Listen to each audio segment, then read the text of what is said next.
जो लोग महाराष्ट्र से परिचित होंगे उन्हें पता होगा कि वहां पर जब जय भवानी कहते हैं तो जय शिवाजी का बुलंद नारा लगता है। जय भवानी, जय भवानी, जय भवानी, जय भवानी। आज हम यहां पर एक और ऐतिहासिक महाविजय का उत्सव मनाने के लिए इकट्ठे हुए हैं। आज महाराष्ट्र में विकासवाद की जीत हुई है। महाराष्ट्र में सुशासन की जीत हुई है। महाराष्ट्र में सच्चे सामाजिक न्याय की विजय हुई है। और साथियों, आज महाराष्ट्र में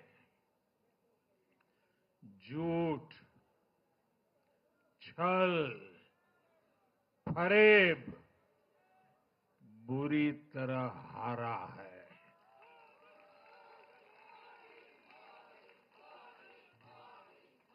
विभाजनकारी ताकतें हारी है। आज नेगेटिव पॉलिटिक्स की पराजय हुई है। आज परिवारवाद की हार हुई है। आज महाराष्ट्र ने विकसित भारत के संकल्प को और मजबूत किया है। मैं देश भर के भाजपा के,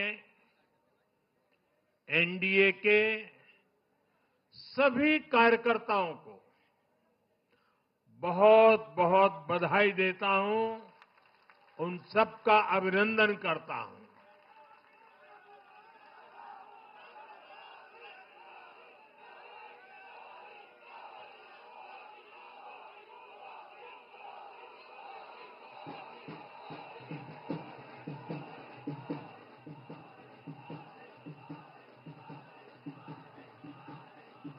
मैं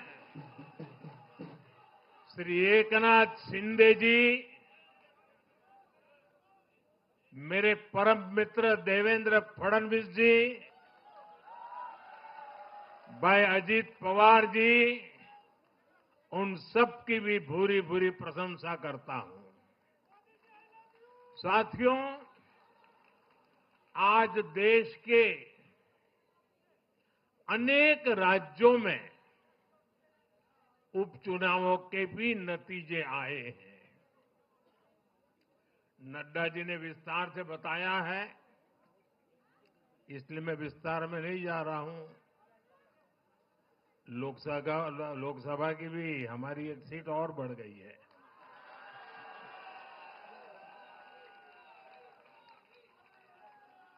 यूपी, उत्तराखंड और राजस्थान ने भाजपा को जमकर समर्थन दिया है। असम के लोगों ने भाजपा पर फिर एक बार भरोसा जताया है। मध्य प्रदेश में भी हमें सफलता मिली है। बिहार में भी एनडीए का समर्थन बढ़ा है। ये दिखाता है कि देश अब सिर्फ और सिर्फ विकास चाहता है। मैं महाराष्ट्र के मतदाताओं का हमारे युवाओं का, विशेषकर माताओं बहनों का, हमारे किसान भाई बहनों का, देश की जनता का आदरपूर्वक नमन करता हूं।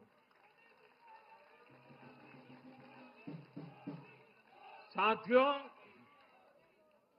मैं झारखंड की जनता को भी नमन करता हूं।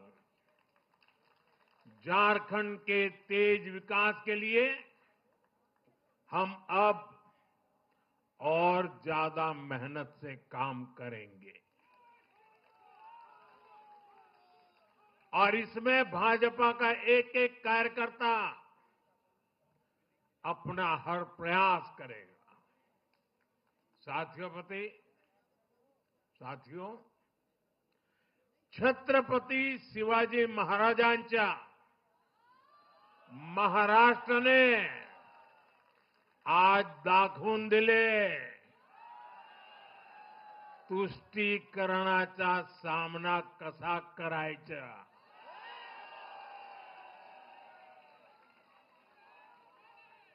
छत्रपती शिवाजी महाराज, शाहूजी महाराज, महात्मा फुले, सावित्रीबाई फुले, बाबा साहब आंबेडकर, वीर सावरकर, बाला साहब ठाकरे, ऐसे महान व्यक्तित्वों की धरती ने इस बार पुराने सारे रिकॉर्ड तोड़ दिए।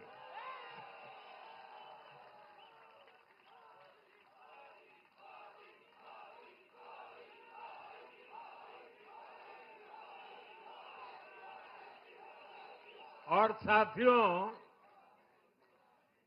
बीते 50 साल में किसी भी पार्टी या किसी भी प्री पोल अलायंस के लिए ये सबसे बड़ी जीत है 50 साल के बाद।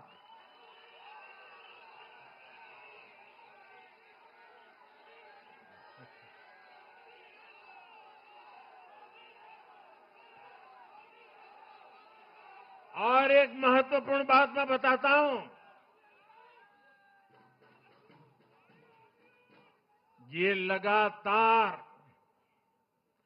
तीसरी बार है जब भाजपा के नेतृत्व में किसी गठबंधन को लगातार महाराष्ट्र ने आशीर्वाद दिए हैं, विजयी बनाया है। और ये लगातार तीसरी बार है जब भाजपा महाराष्ट्र में सबसे बड़ी पार्टी बनकर उभरी है।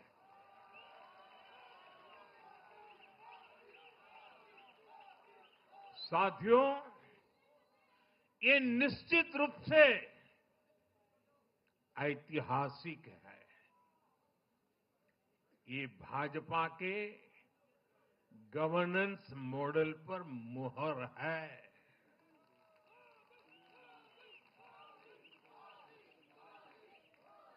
अकेले भाजपा को ही कांग्रेस और उसके सभी सहयोगियों से कहीं अधिक सीटें महाराष्ट्र के लोगों ने दी है। ये दिखाता है कि जब सुशासन की बात आती है तो देश सिर्फ और सिर्फ भाजपा पर और एनडीए पर भरोसा करता है।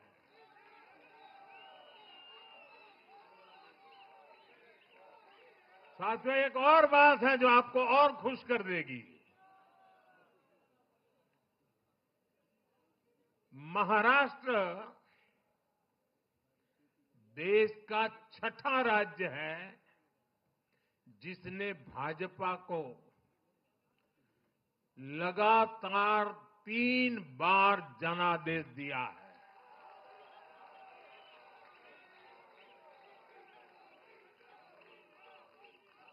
इससे पहले गोवा, गुजरात, छत्तीसगढ़, हरियाणा और मध्य प्रदेश में हम लगातार 3 बार जीत चुके हैं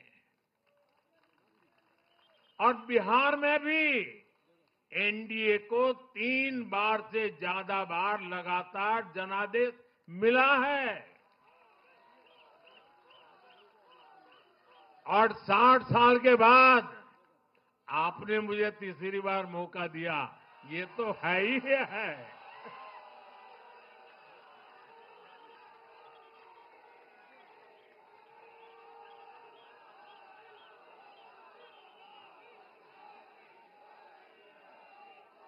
ये जनता का हमारे सुशासन के मॉडल पर विश्वास है और इस विश्वास को बनाए रखने में हम कोई कोर कसर बाकी नहीं रखेंगे। साथियों, मैं आज महाराष्ट्र की जनता जनार्दन का विशेष अभिनंदन करना चाहता हूं। लगातार तीसरी बार स्थिरता को चुनना, ये महाराष्ट्र के लोगों की सूझबूझ को दिखाता है।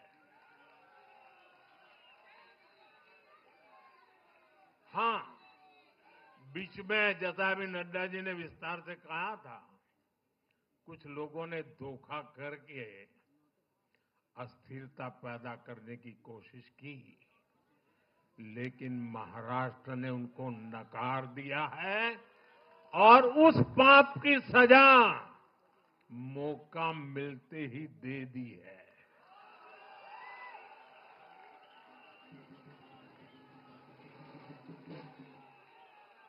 साथियों, महाराष्ट्र इस देश के लिए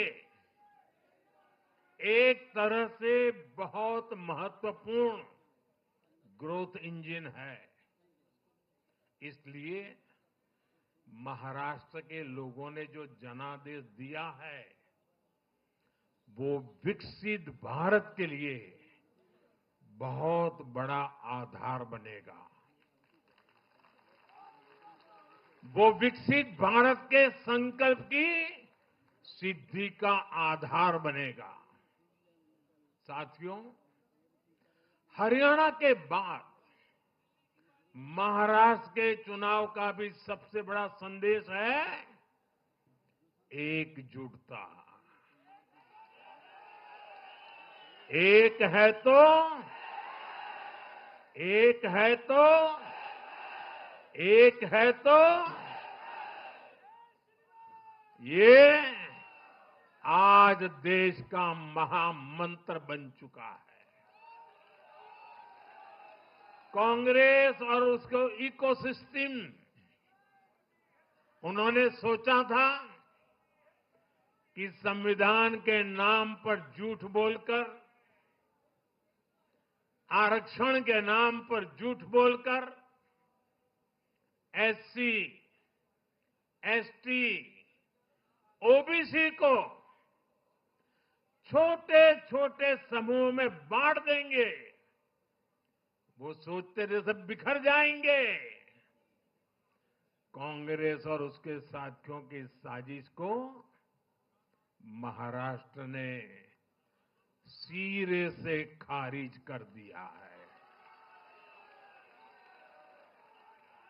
महाराष्ट्र ने डंके की चोट पर कहा है, एक है तो एक है तो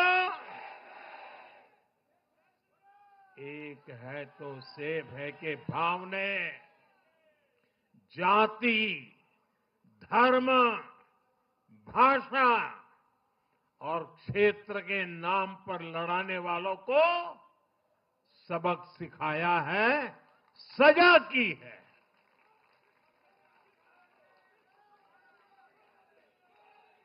आदिवासी भाई बहनों ने भी भाजपा एनडीए को वोट दिया। ओबीसी भाई बहनों ने भी भाजपा एनडीए को वोट दिया। मेरे दलित भाई बहनों ने भी भाजपा एनडीए को वोट दिया। समाज के हर वर्ग ने भाजपा एनडीए को वोट दिया।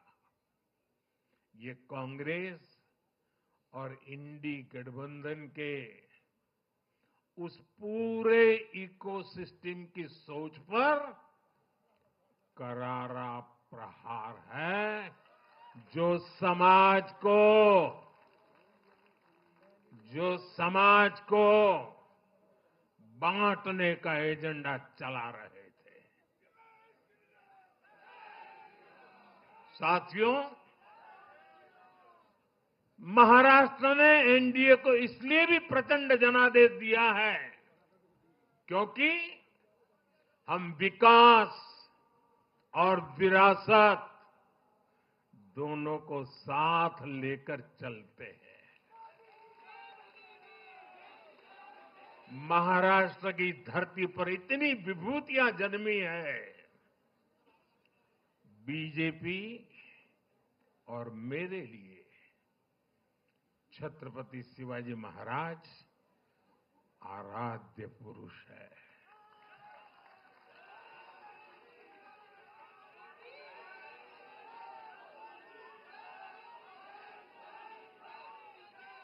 धर्मवीर छत्रपति संभाजी महाराज हमारी प्रेरणा है। हमने हमेशा बाबा साहब आंबेडकर, महात्मा फूले, सावित्रीबाई फूले, इनके सामाजिक न्याय के विचार को माना है। यही हमारे आचार में है, यही हमारे व्यवहार में है। साथियों, लोगों ने मराठी भाषा के प्रति भी हमारा प्रेम देखा है। कांग्रेस को वर्षों तक मराठी भाषा की सेवा का मौका मिला, लेकिन इन लोगों ने इसके लिए कुछ नहीं किया। हमारी सरकार ने मराठी को क्लासिकल लैंग्वेज का दर्जा दिया। मातृभाषा का सम्मान, संस्कृतियों का सम्मान और इतिहास का सम्मान हमारे संस्कार में है, हमारे स्वभाव में है।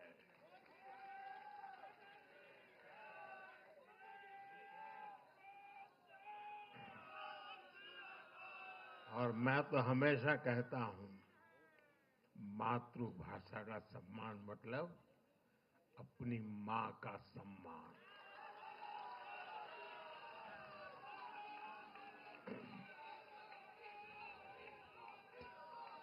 और इसलिए मैंने विकसित भारत के निर्माण के लिए लाल किले की प्राचीर से पंच प्राणों की बात की।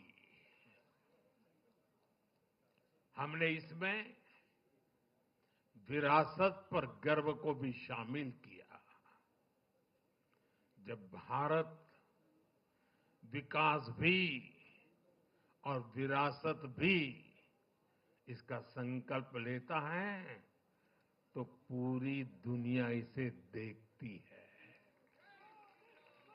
आज विश्व हमारी संस्कृति का सम्मान करता है। क्यों? क्योंकि हम इसका सम्मान करते हैं।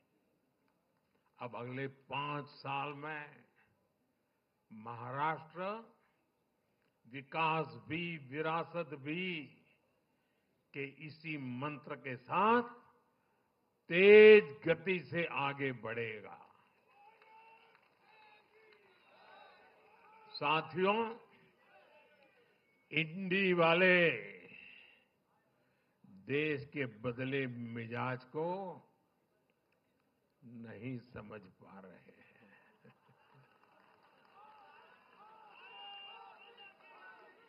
ये लोग सच्चाई को स्वीकार करना ही नहीं चाहते।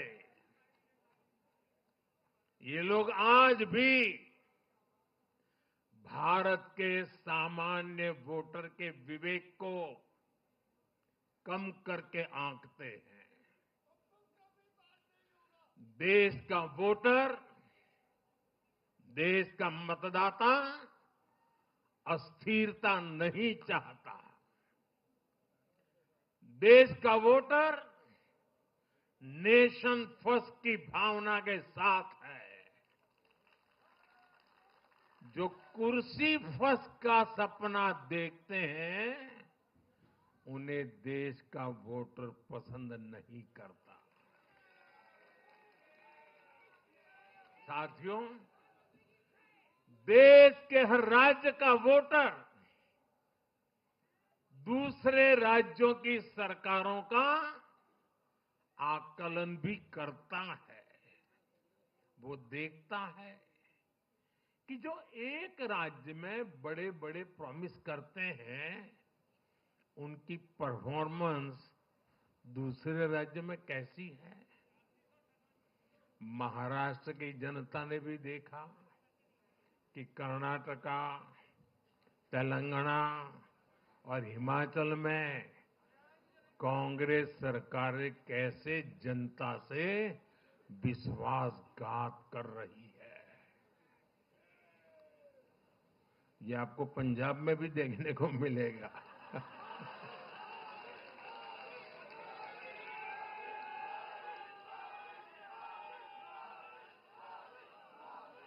जो वादे महाराष्ट्र में किए गए, उनका हाल दूसरे राज्यों में क्या है। इसलिए कांग्रेस के पाखंड को जनता ने खारिज कर दिया है। कांग्रेस ने जनता को गुमराह करने के इसके लिए जो दूसरे राज्यों के अपने मुख्यमंत्री तक मैदान में उतारे, तब भी इनकी चाल सफल हो नहीं पाई। इनके ना तो झूठे वादे चले और ना ही खतरनाक एजेंडा चला। साथियों, आज महाराष्ट्र के जनादेश का एक और संदेश है। पूरे देश में सिर्फ और सिर्फ एक ही संविधान चलेगा।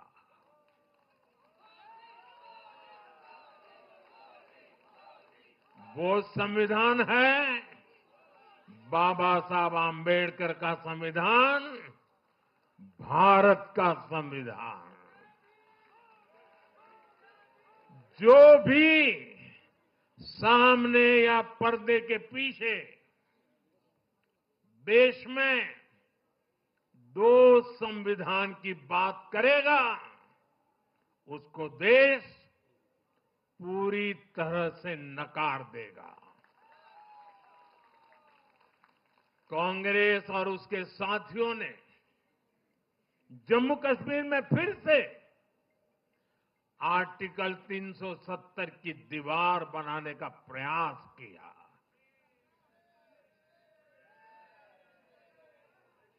वो संविधान का भी अपमान है। महाराष्ट्र ने उनको साफ साफ बता दिया कि ये नहीं चलेगा। अब दुनिया की कोई भी ताकत, और मैं कांग्रेस वालों को कहता हूं, कान खोल के सुन लो,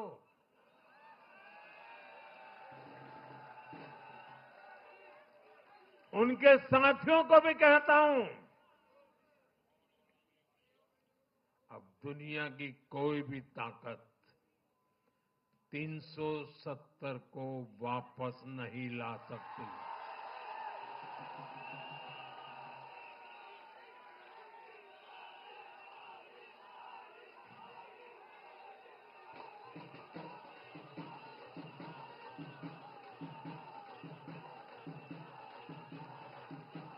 साथियों, महाराष्ट्र के इस चुनाव ने इंडी वालों का या गाड़ी वालों का दो मुहा चेहरा भी देश के सामने खोल करके रख दिया है।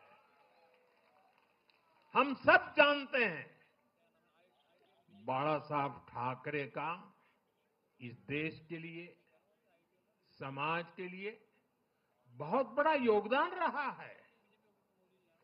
कांग्रेस ने सत्ता के लालच में उनकी पार्टी के एक धड़े को साथ में तो ले लिया, तस्वीरें भी निकाल दी, लेकिन कांग्रेस का कोई नेता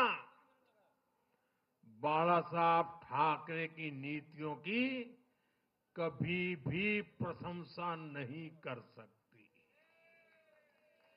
और इसलिए मैंने अघाड़ी में कांग्रेस के साथी दलों को चुनौती दी थी कि वो कांग्रेस से बाला साहब ठाकरे की नीतियों की तारीफ में कुछ शब्द जरा बुलवा करके दिखाएं। आज तक वो ये नहीं कर पाए हैं।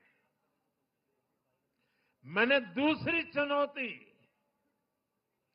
वीर सावरकर जी को लेकर के दी थी। कांग्रेस के नेतृत्व ने लगातार पूरे देश में वीर सावरकर का अपमान किया है, उन्हें गालियां दी है। महाराष्ट्र में वोट पाने के लिए इन लोगों ने टेम्पररी वीर सावरकर जी को जरा टेम्पररी गाली देना उन्होंने बंद किया है। लेकिन वीर सावरकर के तप त्याग के लिए उनके मुंह से एक बार भी सत्य नहीं निकला। और यही इनका दो मुहापन है। ये दिखाता है कि उनकी बातों में कोई दम नहीं है। उनका मकसद सिर्फ और सिर्फ वीर सावरकर को बदनाम करना है। साथियों, भारत की राजनीति में अब कांग्रेस पार्टी परजीवी बनकर रह गई है।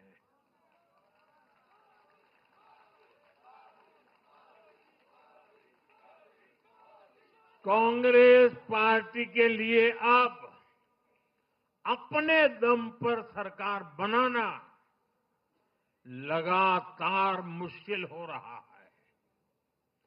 हाल ही के चुनावों में जैसे आंध्र प्रदेश, अरुणाचल प्रदेश, सिक्किम, हरियाणा और आज महाराष्ट्र में उनका सुपड़ा साफ हो गया।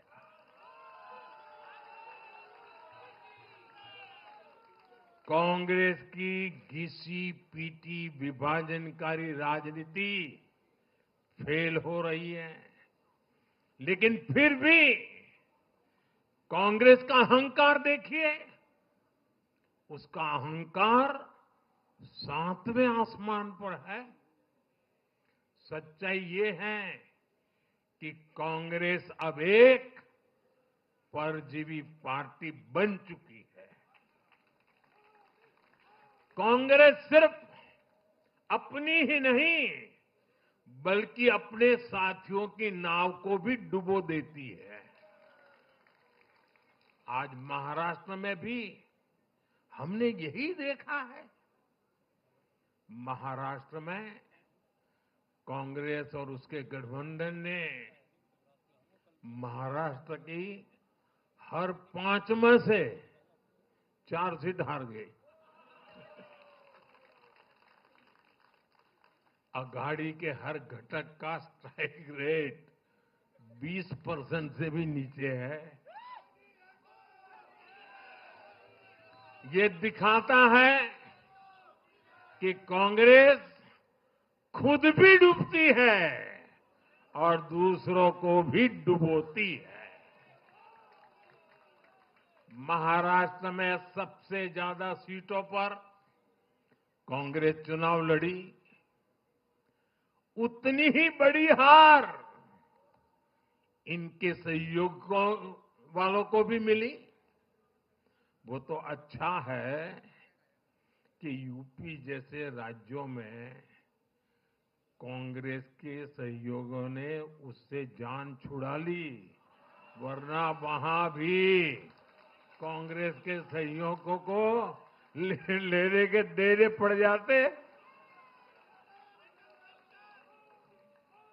साथियों, सत्ता भूख में कांग्रेस के परिवार ने संविधान की पंथ निरपेक्षता की भावना को चूर चूर कर दिया है। हमारे संविधान निर्माताओं ने उस समय 47 में विभाजन की विभीषिका के बीच भी हिंदू संस्कार और परंपरा को जीते हुए पंथ निरपेक्षता की राह को चुना था। तब देश के महापुरुषों ने संविधान सभा में जो डिबेट की थी, उसमें भी इसके बारे में बहुत विस्तार से चर्चा हुई थी। लेकिन कांग्रेस के इस परिवार ने झूठे सेक्युलरिज्म के नाम पर उस महान परंपरा को तबाह करके रख दिया है। कांग्रेस ने तुष्टीकरण का जो बीज बोया, वो संविधान निर्माताओं के साथ बहुत बड़ा विश्वासघात है। और ये विश्वासघात मैं बहुत जिम्मेवारी के साथ बोल रहा हूं। संविधान के साथ इस परिवार का विश्वासघात है।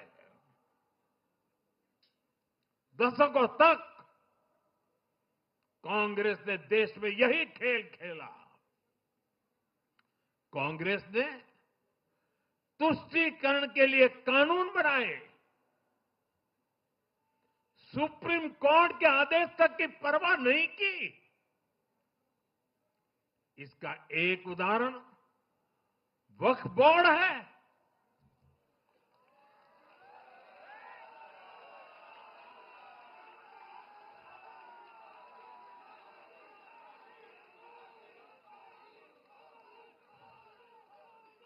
दिल्ली के लोग तो चौंक जाएंगे। हालात ये थी कि 2014 में इन लोगों ने सरकार से जाते जाते दिल्ली के आसपास की अनेक संपत्तियां वक्फ बोर्ड को सौंप दी थी।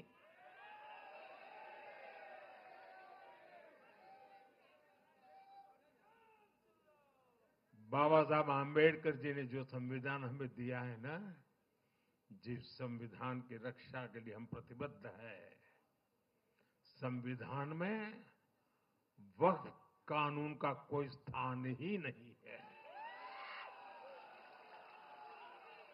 लेकिन फिर भी कांग्रेस ने तुष्टीकरण के लिए वक्फ बोर्ड जैसी व्यवस्था पैदा कर दी।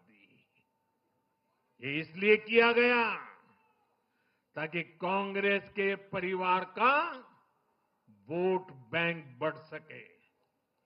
सच्ची पंथ निरपेक्षता को कांग्रेस ने एक तरह से मृत्यु दंड देने की कोशिश की है।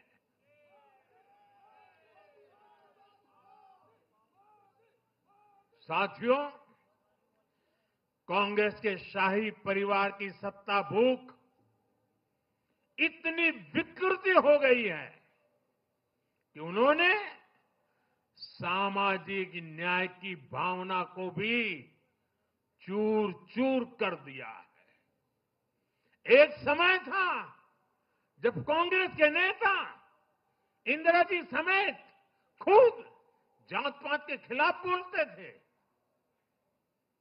पब्लिकली लोगों को समझाते थे, एडवर्टाइजमेंट छापते थे। लेकिन आज यही कांग्रेस और कांग्रेस का एक परिवार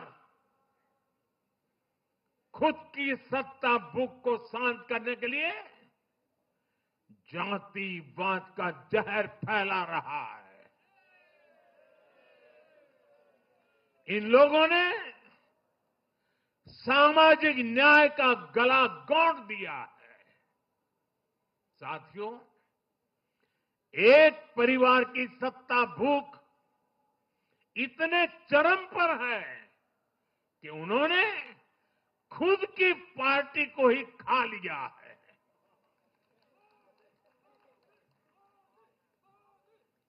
देश के अलग अलग भागों में कई पुराने जमाने के कांग्रेस कार्यकर्ता हैं, पुरानी पीढ़ी के लोग हैं जो अपने जमाने की कांग्रेस को ढूंढ रहे हैं। लेकिन आज की कांग्रेस के विचार से, व्यवहार से, आदत से उनको ये साफ पता चल रहा है कि ये वो कांग्रेस नहीं है। इसलिए कांग्रेस में आंतरिक रूप से असंतोष बहुत ज्यादा बढ़ रहा है। उनकी आरती उतारने वाले भले आज इन खबरों को दबा के रखे, लेकिन भीतर आग बहुत बड़ी है। असंतोष की ज्वाला भड़क चुकी है।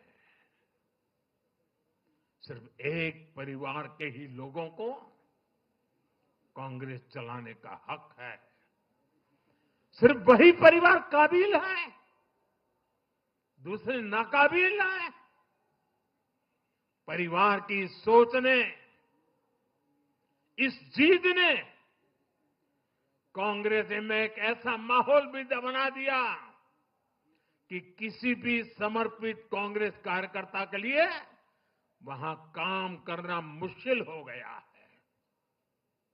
आप सोचिए, कांग्रेस पार्टी की प्राथमिकता आज सिर्फ और सिर्फ परिवार है।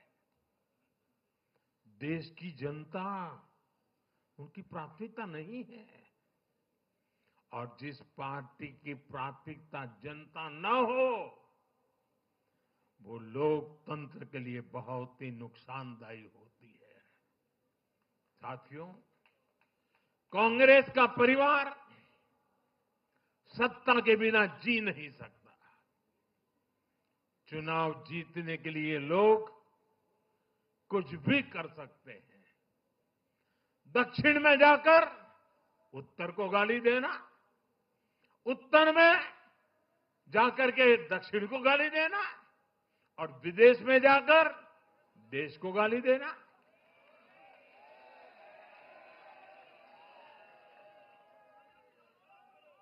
और अहंकार इतना कि ना किसी का मान, ना किसी की मर्यादा, और खुलेआम झूठ बोलते रहना, हर दिन एक नया झूठ बोलते रहना।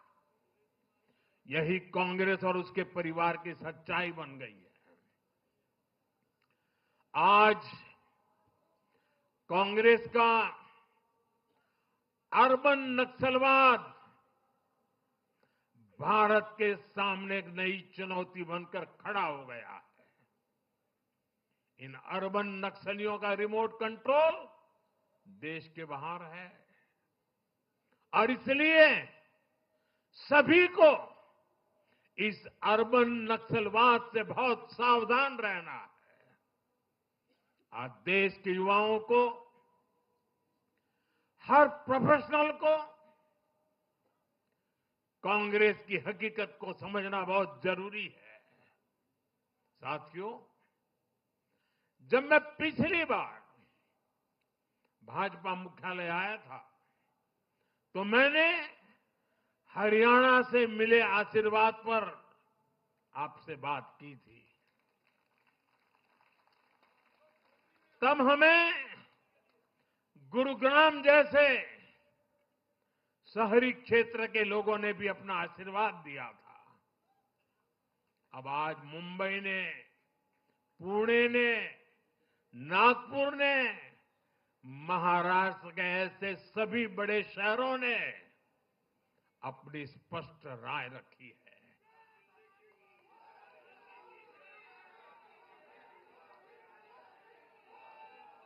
शहरी क्षेत्रों के गरीब हो, शहरी क्षेत्रों के मिडिल क्लास हो, हर किसी ने भाजपा का समर्थन किया है और एक स्पष्ट संदेश दिया है। यह संदेश है आधुनिक भारत का, विश्व स्तरीय शहरों का। हमारे महानगरों ने विकास को चुना है, आधुनिक इंफ्रास्ट्रक्चर को चुना है और सबसे बड़ी बात, उन्होंने विकास में रोड़े अटकाने वाली राजनीति को नकार दिया है। आज बीजेपी हमारे शहरों में ग्लोबल स्टैंडर्ड के इंफ्रास्ट्रक्चर बनाने के लिए लगातार काम कर रही है। चाहे मेट्रो नेटवर्क का विस्तार हो, आधुनिक इलेक्ट्रिक बसें हो, कोस्टल रोड और समृद्धि महामार्ग जैसे शानदार प्रोजेक्ट हो, एयरपोर्ट्स का आधुनिकीकरण हो, शहरों को स्वच्छ बनाने की मुहिम हो, इन सभी पर बीजेपी का बहुत ज्यादा जोर है। आज का शहरी भारत ईज ऑफ लिविंग चाहता है और इन सब के लिए उसका भरोसा बीजेपी पर है, एनडीए पर है। साथियों, आज बीजेपी देश के युवाओं को नए नए सेक्टर्स में अवसर देने का प्रयास कर रही है। हमारी नई पीढ़ी इनोवेशन और स्टार्टअप के लिए माहौल चाहती है। बीजेपी से ध्यान में रखकर नीतियां बना रही है, निर्णय ले रही है। हमारा मानना है कि भारत के शहर विकास के इंजन है। शहरी विकास से गांवों को भी ताकत मिलती है। आधुनिक शहर नए अवसर पैदा करते हैं। हमारा लक्ष्य है कि हमारे शहर दुनिया के सर्वश्रेष्ठ शहरों की श्रेणी में आए और बीजेपी एनडीए सरकारें इसी लक्ष्य के साथ काम कर रही है। साथियों, मैंने लाल किले से कहा था कि मैं 1 लाख ऐसे युवाओं को राजनीति में लाना चाहता हूं जिनके परिवार का राजनीति से कोई संबंध नहीं। आज एनडीए के अनेक ऐसे उम्मीदवारों को मतदाताओं ने समर्थन दिया है। मैं इसे बहुत शुभ संकेत मानता हूं। साथियों, अरे चुनाव आएंगे जाएंगे, लोकतंत्र में जय पराजय भी चलती रहेगी, लेकिन भाजपा का एनडीए का ध्येय सिर्फ चुनाव जीतने तक सीमित नहीं है। हमारा ध्येय सिर्फ सरकार बनाने तक सीमित नहीं है। हम देश बनाने के लिए निकले हैं।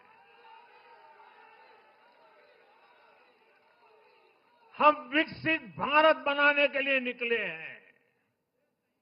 भारत का हर नागरिक, एनडीए का हर कार्यकर्ता, भाजपा का हर कार्यकर्ता दिन रात इसमें जुटा है। हमारी जीत का उत्साह हमारे इस संकल्प को और मजबूत करता है। हमारे जो प्रतिनिधि चुनकर आए हैं वो इसी संकल्प के लिए प्रतिबद्ध है। हमें देश के हर परिवार का जीवन आसान बनाना है। हमें सेवक बनकर, और ये मेरे जीवन का मंत्र है, हमें सेवक बनकर देश के हर नागरिक की सेवा करनी है। हमें उन सपनों को पूरा करना है जो देश की आजादी के मतवालों ने भारत के लिए देखे थे। हमें मिलकर विकसित भारत का सपना साकार करना है। सिर्फ 10 साल में हमने भारत को दुनिया की 10वीं सबसे बड़ी इकोनॉमी से दुनिया की 5वीं सबसे बड़ी इकोनॉमी बना दिया।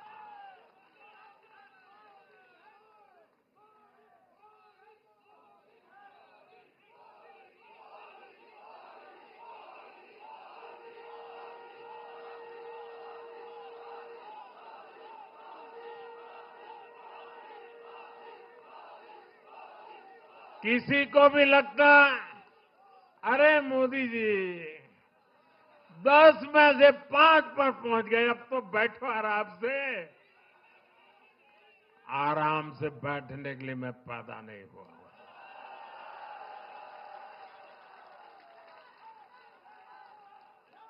वो दिन दूर नहीं जब भारत दुनिया की तीसरी सबसे बड़ी अर्थव्यवस्था बन के रहेगा।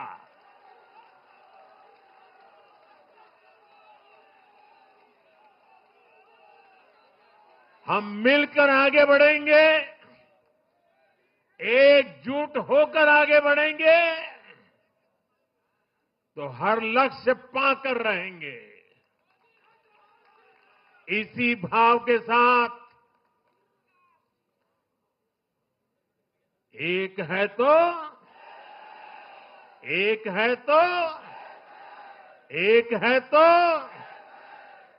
मैं एक बार फिर आप सभी को बहुत बहुत बधाई देता हूं।